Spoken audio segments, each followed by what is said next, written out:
प्रसंगलेखन हा एक निबंधाचा प्रकार आपल्याला यावर्षी आहे. याला आपण प्रसंगलेखन किंवा अनुभवलेखन असंही म्हणू शकतो. आता प्रसंगलेखन म्हणजे काय? तर पाहिलेली घटना, तिचं वर्णन, पाहिलेल्या एखाद्या दृश्याचे, व्यक्तीचे किंवा प्रसंगाचे हुबेहूब शब्दात रेखाटन करणे. आता निबंध रेखाटन करणे हा शब्द मी इथं मुद्दाम वापरलाय बरं का. रेखाटन म्हणजे चित्र काढणे नाही, तर तो प्रसंग, ती घटना किंवा ती पाहिलेली व्यक्ती याचं सुंदर वर्णन आपल्याला करता आलं पाहिजे.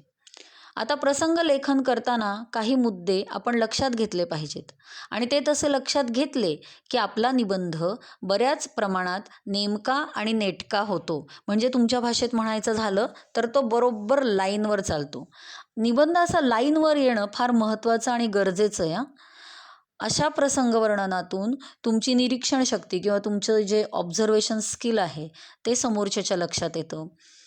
तुमचं रायटिंग स्किल कसं डेव्हलप झालं आहे हे त्याला कळतं आणि म्हणून निरीक्षण शक्ती आणि लेखन शैलीच्या विकासांसाठी प्रसंग लेखन अत्यंत महत्त्वाचं ठरतं. आपलं हे जे प्रसंग लेखन असतं ना, ते आपल्या एक्सपिरियन्सवरती किंवा अनुभवावरती आधारित असतं. त्यामुळे अनुभव लेखन हा एक महत्त्वाचा घटक ठरतो. आता अशा प्रकारचा निबंध लिहिताना कोणत्या गोष्टींना महत्त्व द्यायचं किंवा कोणत्या गोष्टी लक्षात ठेवायच्या तर ते आपण पाहूया. आपण रोज कितीतरी गोष्टी अनुभवतो किंवा कितीतरी गोष्टींची माहिती आपल्याला मिळते, आपण त्या ऐकतो. काही घटना आपण प्रत्यक्ष बघतो किंवा काही घटना आपल्या जीवनातच घडत असतात. एखादी डिफिकल्टी किंवा एखादी समस्या आपल्याला विचार करायला प्रवृत्त करते. अशा आपल्या मनातील विचारांना, भावनांना आपण योग्य प्रकारे शब्दबद्ध केलं तर तो प्रसंग वाचणाऱ्याच्या मनाला जाऊन भिडतो.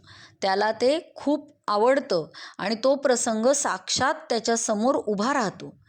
त्यासाठी काय आहे तर आपल्या ज्या काही फिलिंग्ज आहेत त्या आपल्याला प्रभावीपणे मांडता आल्या पाहिजेत. भाषेचा सहज योग्य वापर आपल्याला करता आला पाहिजे. म्हणजेच आपलं लेखन कौशल्य आपल्याला प्रकट करता आलं पाहिजे. आता हे जे प्रसंग लेखन आहे, आपण काय करूया, याचं एखादं उदाहरणच आपण बघूया आणि त्यामुळे तुमच्या लक्षात येईल की जेव्हा एखादा विषय प्रसंग लेखन म्हणून आपल्याला येतो तेव्हा तो आपण कशा स्वरूपात लिहायचा असतो. प्रसंग लेखन या निबंधाअंतर्गत आपल्याला विषय आलेला आहे आम्ही काढलेली वृक्षदिंडी.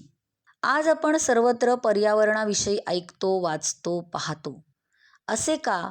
तर पर्यावरण ही एक जागतिक समस्या झाली आहे. सर्वत्र प्रदूषण वाढलं आहे. हवा, पाणी, धूळ, आवाज, कचरा सगळीकडं प्रदूषण. या प्रदूषणाचे आपण कधी आणि कसे बळी होऊ हे सांगता येणार नाही. यासाठी आमच्या शाळेनं प्रदूषण कसं रोखता येईल, जनजागृती कशी करता येईल म्हणून वृक्षदिंडीचा कार्यक्रम ठरवला. आता इथं पॅरेग्राफ येईल.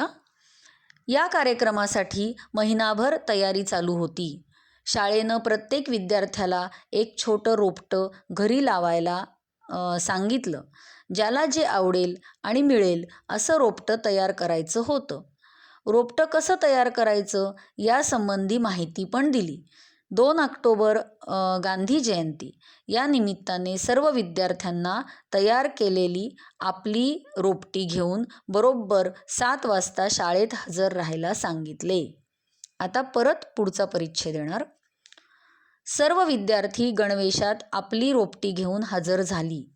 सर्व विद्यार्थ्यांमध्ये खूप उत्साह आणि आनंद होता. त्या उत्साहात हातात रोपटे घेऊन आमची मिरवणूक निघाली. मिरवणुकीत झाडे लावा, झाडे जगवा, झाडे लावा, प्रदूषण रोखा, वृक्ष आपले मित्र अशा घोषणा दिल्या जात होत्या. आमच्या गावच्या मुख्य रस्त्यावरून ही आगळी वेगळी मिरवणूक निघाली. बघणारे लोकही उत्साहाने आणि कुतूहलाने मिरवणूक पाहत होते. आता पुन्हा परिच्छेद येईल. गावात फिरून दिंडी शाळेच्या पटांगणात आली. रोपे लावण्यासाठी खड्डे खणून पूर्वतयारी करण्यात आली होती. आळीसुद्धा तयार करण्यात आली होती. आम्हाला नेमून दिलेल्या ठिकाणी आमच्याकडून आमची रोपे लावण्यात आली आणि त्याला पाणी घालण्यात आले. पुन्हा पुढील परिच्छेद. नंतर मुख्याध्यापकांनी वृक्षाचे महत्त्व सांगून आमचे खूप कौतुक केले. रोज आपापल्या रोपाला पाणी घालून वृक्ष जगवायला सांगितले. नुसते वृक्ष लावून उपयोग नाही, तर त्यांना जगवण्याचा संदेशही त्यांनी दिला. आता पुन्हा शेवटचा परिच्छेद येईल. नंतर आमच्या सरांनी तयार केलेले वृक्षगीत झाले आणि कार्यक्रम संपला. अशा प्रकारे एक पानभर साधारण 4-5 परिच्छेदांमध्ये आपण आम्ही काढलेली वृक्षदिंडी हे प्रसंग लेखन केलेले आहे. हे नीट ऐका, बघा, याचा अभ्यास करा आणि याप्रमाणे जर एखादं प्रसंग लेखन आलं तर आपल्याला लिहायचं आहे, त्याची तयारी करा.